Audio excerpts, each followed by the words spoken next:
बता दें, आजम खान की मुश्किलें एक बार फिर से बढ़ गई हैं। आजम खान के जौहर ट्रस्ट पर अब ईडी की निगाहें हैं। जी हां, जौहर ट्रस्ट के पदाधिकारियों से ईडी पूछताछ कर सकती है। इनकम टैक्स के बाद ईडी भी शिकंजा कस सकती है। आजम खान की मुश्किलें बढ़ती हुई नजर आ रही है। सरकारी धन के खर्च का हिसाब खंगालने की तैयारी की जा रही है। आईटी ने आजम ट्रस्ट के पदाधिकारियों के ठिकानों पर छापे मारे थे। 30 से ज्यादा ठिकानों पर छापा पड़ा था, दस्तावेज खंगाले गए थे। आजम खान के जौहर ट्रस्ट पर अब एनफोर्समेंट डायरेक्टरेट की नजर है। आईटी के बाद अब ईडी शिकंजा कसने की तैयारी में है। आजम अब ईडी के जब्त में आने वाले हैं। जौहर ट्रस्ट के पदाधिकारियों से पूछताछ होगी। इसके साथ ही उनके कई ठिकानों पर इससे पहले रेड हो चुकी है। सरकारी धन के खर्च का हिसाब जानने के लिए ये सभी कार्रवाई की जा रही है। 30 से ज्यादा ठिकानों पर एक साथ छापा पड़ा था। आईटी की रेड के बाद अब ईडी भी शिकंजा कसने की तैयारी में है। जौहर ट्रस्ट को लेकर आजम खान की मुश्किलें दिन ब दिन बढ़ती जा रही हैं। आईटी ने इससे पहले आजम और ट्रस्ट के तमाम पदाधिकारियों के ठिकानों पर रेड की थी। 30 से ज्यादा ठिकानों पर एक साथ छापा पड़ा था और ये माना जा रहा है कि कई महत्वपूर्ण दस्तावेज भी टीम के हाथ लगे हैं। और इसी खबर पर ज्यादा अपडेट के साथ लखनऊ से मेरे सहयोगी अभिषेक सिंह जुड़ रहे हैं। फहीम खान रामपुर से इस वक्त हमारे साथ लाइव हैं। सबसे पहले फहीम, आपके पास आते हुए, पहले आईटी की रेड और अब ईडी का शिकंजा कसता हुआ नजर आ रहा है। मुश्किलें यानी आजम खान की बढ़ने वाली है फिर से। बिल्कुल, देखिए मैं आपको बता दूं कि जिस तरह से आईटी ने 60 घंटे आजम खान के यहाँ रेड की थी और उस रेड में बहुत कुछ वो लेकर गई है, और जिस तरह से आईटी के बाद में ईडी जो है वो सक्रिय होते नजर आ रही है। और सूत्रों के हवाले से बंदना खबर है कि आईटी के बाद अब ईडी आजम खान के ऊपर शिकंजा कसेगी, क्योंकि आजम खान से ईडी ने जेल के अंदर, सीतापुर जेल में जब वो बंद थे तब उनसे पूछताछ की थी और उस पूछताछ में बहुत कुछ वो तथ्य सामने लाए थे। और उसके बाद जिस तरह से उनकी जौहर ट्रस्ट को जिन लोगों ने दान दिया था उनको नोटिस जारी करने के बाद उनसे जानकारी मांगी गई थी।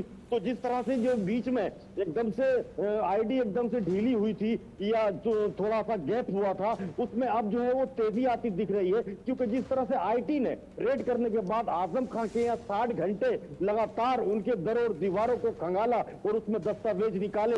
दस्तावेज में जो उन्होंने बिल्डिंगें बनाई थी जौहर यूनिवर्सिटी की, और इसके अलावा भी बहुत सारे नक्शों को जिला पंचायत से लेकर जो एसबीआई बैंक और पीएनबी बैंक और इसके अलावा बहुत सारी बैंकों के भी डाटे जो है वो खंगाले गए थे। और आईटी की जो टीम थी वो लगातार उनके साथी और उनके जो हमनवा थे, जो उनके हमदर्द, जो उनके करीबी थे, उनके यहाँ भी उसने रेड करने के बाद इस पूरी चीजों को संभाल के निकाला था। और उसके बाद में 60 घंटे रेड करने के बाद वो रवाना हुई थी। और उसके बाद एक लेटर जारी हुआ था, वो लेटर वायरल भी हुआ था, जिसमें 800 करोड़ की हेरा फेरी के साथ साथ 2 करोड़ रुपए के गोल्ड की बात भी कही गई थी। तो जिस तरह से आजम खान के ऊपर आईटी ने शिकंजा कसा था, उसके बाद अब ईडी का नंबर है, तो ईडी पहले भी जांच कर चुकी है। और ईडी के अंदर दर्ज जो मामला था उसमें आजम खान से काफी टाइम तक जेल के अंदर उनसे पूरी जानकारी हासिल की गई थी, उनके परिवार के लोगों से भी जानकारी हासिल की गई थी।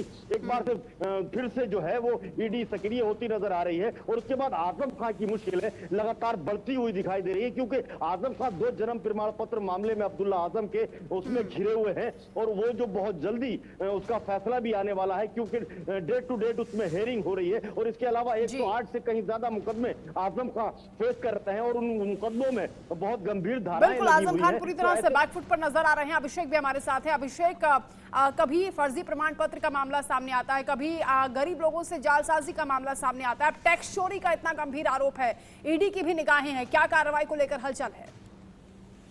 बिल्कुल, ये मामला पूरी तरह prevention of money laundering act के तहत दर्ज किया गया था। आपको इस पूरे मामले के बारे में जानकारी दे दूं अगर, तो ये मामला उस वक्त का है जब नोटबंदी हुई थी देश में, और उस वक्त 22.22 करोड़ रुपए जौहर अली ट्रस्ट पे भेजे गए थे। और उस वक्त ईडी के कान खड़े हुए थे कि आखिर इतना बड़ा अमाउंट कैसे किसी ने ट्रांसफर कर दिया जौहर अली ट्रस्ट में। उस वक्त के बाद से लगातार विवेचना चलती रही, फिर ईडी ने prevention of money laundering act का मुकदमा दर्ज किया आजम खान के खिलाफ। अब जो आईटी की रेड हुई उसमें जो दस्तावेज सामने आए हैं वो पुख्ता सबूत के रूप में काम कर रहे हैं आजम खान के खिलाफ, क्योंकि 22 से 23 बैग भर के दस्तावेज मिले सुनार को बुलाया गया रामपुर में, जैसा कि हमारे रामपुर के सहयोगी बता रहे थे। और उसके अलावा कई ऐसी चीजें हुई हैं यहाँ लखनऊ में, उनके परिवार, उनके करीबियों के, उनके सीए के घर पर इस तरह कई सारे ऐसे लोग जो उनसे करीबी माने जाते हैं। तकरीबन 6 से 7 लोग, आजम खान के बेटे के साथ पढ़ने वाले उसके क्लासमेट, उसके घर गाजियाबाद में छापेमारी जो ग्रेटर नोएडा में मारी जाती है। कई सारे दस्तावेज मिलते हैं और ये बात आईटी एक तरह से साफ करती है कि जिस बात का शक और शुबा था वो कहीं ना कहीं ठीक होती नजर आ रही है। और उसके बाद अब ये बिल्कुल साफ माना जा रहा था कि एनफोर्समेंट डायरेक्टरेट का शिकंजा अब आजम खान पर और कसता चला जाएगा। बिल्कुल, अगर शिकायत नहीं की गई होती तो शायद इस बात का खुलासा होता भी नहीं। आकाश सिंह ने एक लंबी लड़ाई लड़ी है, इससे पहले उनके बेटे की विधायकी को लेकर भी उन्होंने ही सवाल उठाए थे और तमाम चीजें एक्सपोज भी हुई। उसके बाद भी अखिलेश यादव कहते हैं, उनकी पार्टी ये कहती है कि ये बदले की कार्रवाई है। अभिषेक, बिल्कुल, तत्कालीन विधायक आकाश सक्सेना जिनकी तरफ से शिकायत दी गई थी मिनिस्ट्री ऑफ होम अफेयर्स में, और उसके बाद इस शिकायत को संज्ञान लेते हुए जांच शुरू हुई। इन्फोर्समेंट डायरेक्टरेट ने पाया कि हाँ, prevention of money laundering act का मामला बनता है। जांच शुरू हुई, मुकदमा दर्ज किया गया। लेकिन पूरी तरह उत्तर प्रदेश में इससे पहले भी जब इस तरह की कार्रवाइयां हुई हैं तो पूरा मामला सियासी होता नजर आया। खासतौर पर अखिलेश यादव इस पूरे मामले को डिफेंड करते हुए नजर आया है। उनका बिल्कुल कहना है कि ये पूरे मामला द्वेष, राजनीतिक द्वेष निकालने के चलते हो रहा है। हालांकि जो दस्तावेज सामने आया वो कुछ और कहानी बयां कर रहे हैं। कैसे उस वक्त जब नोटबंदी थी तब 22.22 करोड़ रुपए किसी ट्रस्ट में कोई भेजेगा। उस वक्त जब पैसे की को लेकर इस तरह की हायतौबा मची थी, उस वक्त बहुत आसानी से जवाहर अली यूनिवर्सिटी का काम चलता रहा। कोई भी काम होना होता था तो ट्रस्ट के पास उस वक्त पैसे हुआ करते थे। ये सारी वो बातें हैं जब देश में इस तरह के इकोनॉमिकल हालात खड़े हो रहे थे और तब जवाहर अली ट्रस्ट में इस तरह का पैसा आना तो निश्चित तौर पर संदेहास्पद बात थी। लेकिन इस बात को पूरी तरह राजनीतिक रूप देने की कोशिश समाजवादी पार्टी कर रही है। बिल्कुल, फहीम भी हमारे साथ है। फहीम, क्योंकि जल निगम भर्ती घोटाले का भी मामला है और इसके साथ ही क्योंकि जौहर यूनिवर्सिटी को लेकर भी तमाम सवाल हैं, सरकारी धन के खर्च का दुरुपयोग का भी मामला है, इसमें अब आगे क्या एक्शन हो सकता है फहीम? क्योंकि इससे पहले आयकर विभाग ने छापा मारा, किस तरह के दस्तावेज उनके हाथ लगे हैं और ये भी बताया जा रहा है कि जौहर ट्रस्ट की जो जमीन है उसको भी मूल्यांकित किया जा रहा है।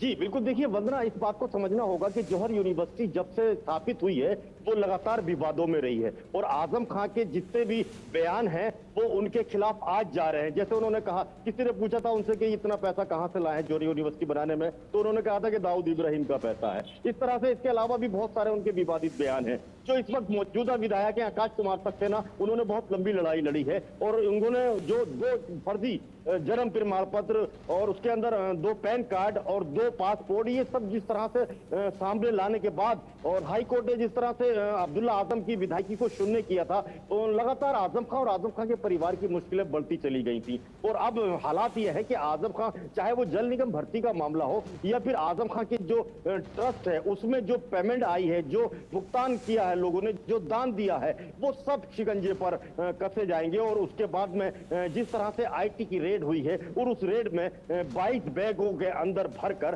दस्तावेज, जो भी डॉक्यूमेंट्स थे वो ले जाए गए हैं। और उसके बाद उसमें जो चीज बहुत ज्यादा अहम होती है, जिस जानकारी की जरूरत आईटी को और आईडी को होती है, वो यहां से ले जाई गई है और वो वाकई में जो है वो पुख्ता सबूत के तौर पर काम कर रहे हैं। और अब जो शिकंजा है वो दूसरी तरफ से भी कसा जा रहा है, क्योंकि आईटी ने अपना काम कर दिया लेकिन अभी ईडी की जो कार्रवाई है। बिल्कुल फहीम, अभी जानकारी जो मिल रही है उसके मुताबिक ईडी का शिकंजा बहुत जल्द कसने वाला है और मुश्किल एक बार फिर आजम खान की बढ़ती हुई नजर आ रही हैं। आप दोनों का बहुत शुक्रिया तमाम जानकारी के लिए। फहीम नजर बनाकर रखेगा और भी अपडेट्स आपसे लेते रहेंगे।